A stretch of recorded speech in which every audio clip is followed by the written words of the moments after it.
Let's talk slow version. The best way to become good at something might surprise you. Many of you here have probably heard of the 10,000 hours rule. It's the idea that become great in anything takes 10,000 hours of focused practice. So you better just get started as early as possible. The poster child for this story is Tiger Woods. His father famously gave him a putter when he was 7 months old. Fast forward to age of 21, he's the greatest golfer in the world. 20th century 10,000 hours story.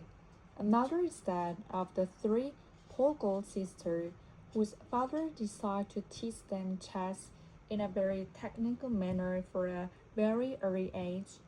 Two of these daughters went on that became grandmaster chess players. I got curious.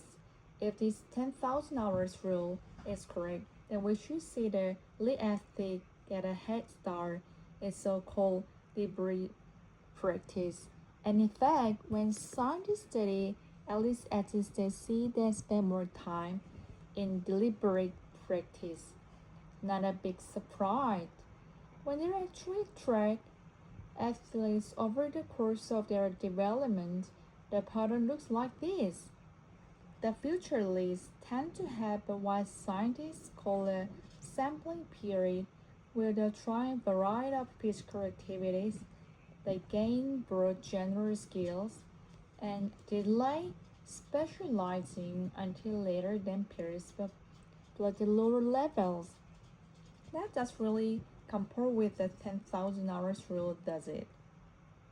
So start to wonder about other domains that we associate with elevatory early specialization, like music. Turns out the patterns are often similar. The exceptional musicians didn't start spend more time in the particular than average musician under their third instrument. They too tend to have a sampling period.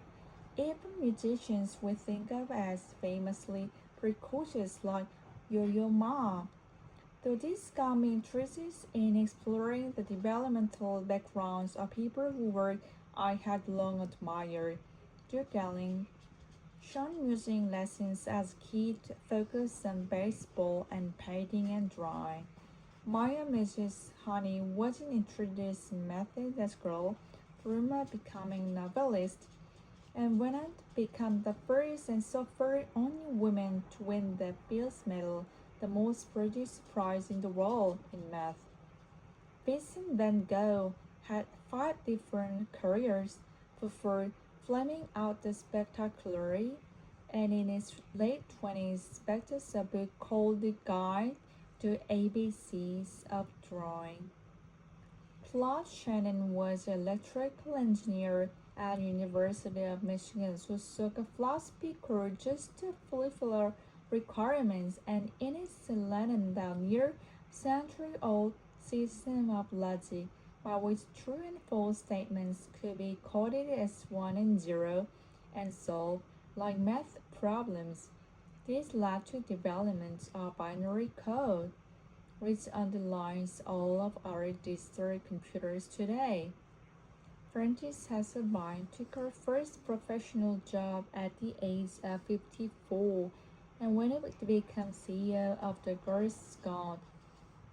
Here's athletes I've followed. He tried some tennis, some skiing, wrestling. His mother was actually a tennis coach, but he declined to coach this because he wouldn't return balls normally.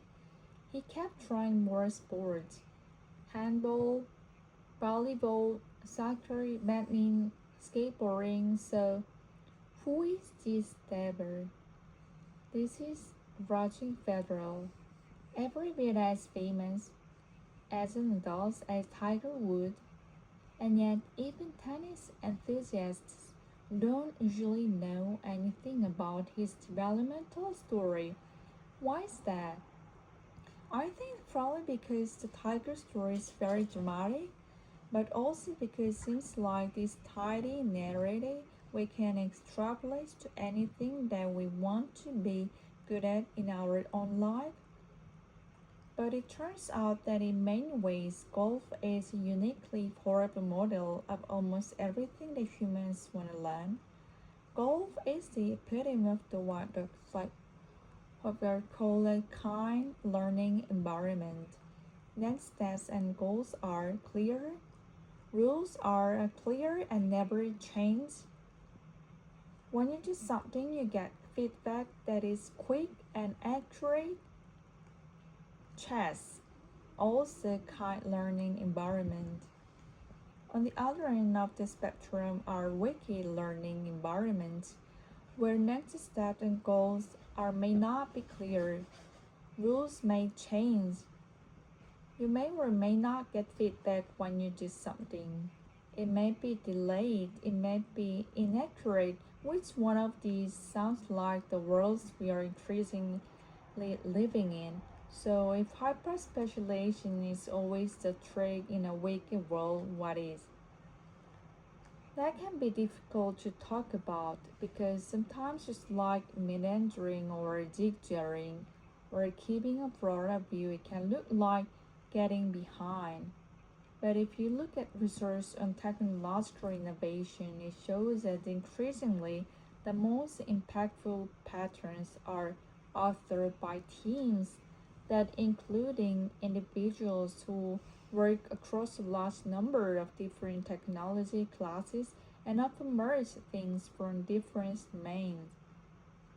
Someone whose work I admire was sort of the form for this Japanese man named Junpei Yoko. Yoko didn't score well in his literacy exam at school, so he had to settle for a low-tier job as a machine maintenance worker at a playing card company in Tokyo, which combines a well-known technology from the calculator industry with some well-known technology from credit card industry and mayhem game. And in turn, this playing card company, which was founded in wooden storefront in the 19th century, into a toy and game operation. You may have heard of it is called a Nintendo. His magnum opus was a Game Boy. We probably don't make as many of those people as we could because we don't tend to incentivize anything that doesn't look like a head start or specialization. And naturally, I think there are many ways to succeed as there are people. But I think we try to only to incentivize and encourage the tiger path. When increasingly in the wicked world, we need people who travel the Raj path as well, or the eminent physicist and mathematician and writer Freeman Dyson put it. For a healthy ecosystem, we need both birds and frogs. Frogs are down in the mud, seeing all the granular details. The birds are surrounded above, not seeing these details, but integrating knowledge of the frogs. We need both. The problem, Dyson said, is that we're telling everyone to become frogs. And I think in a wicked world, that's increasingly short-sighted.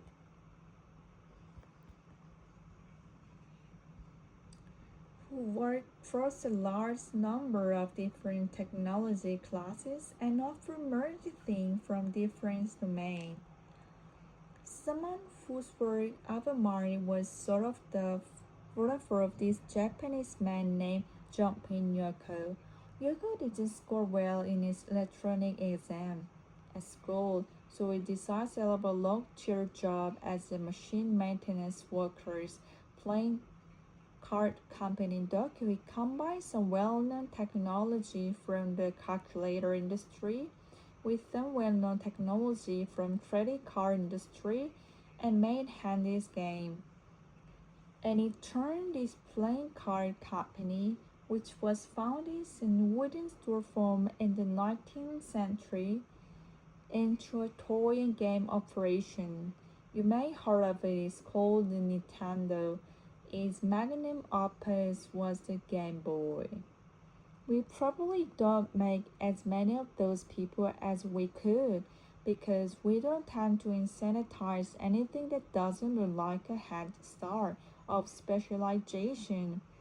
And naturally, I think there are many ways to succeed as their people, but I think we can't only to intensify and encourage the tiger path when increasingly in a wicked world we need people who travel the Raj path as well, or as eminent physicist and mathematician and writer Freeman Dyson put in, for a healthy ecosystem we need both birds and frogs. Frogs are down in the mud, seeing all the granular details. The birds are soaring above, not seeing those details, but integrating knowledge of the frogs, and we need both. The problem, Dyson said, is that we're telling everyone to become frogs. And I think in a wicked world, that's increasingly short sighted.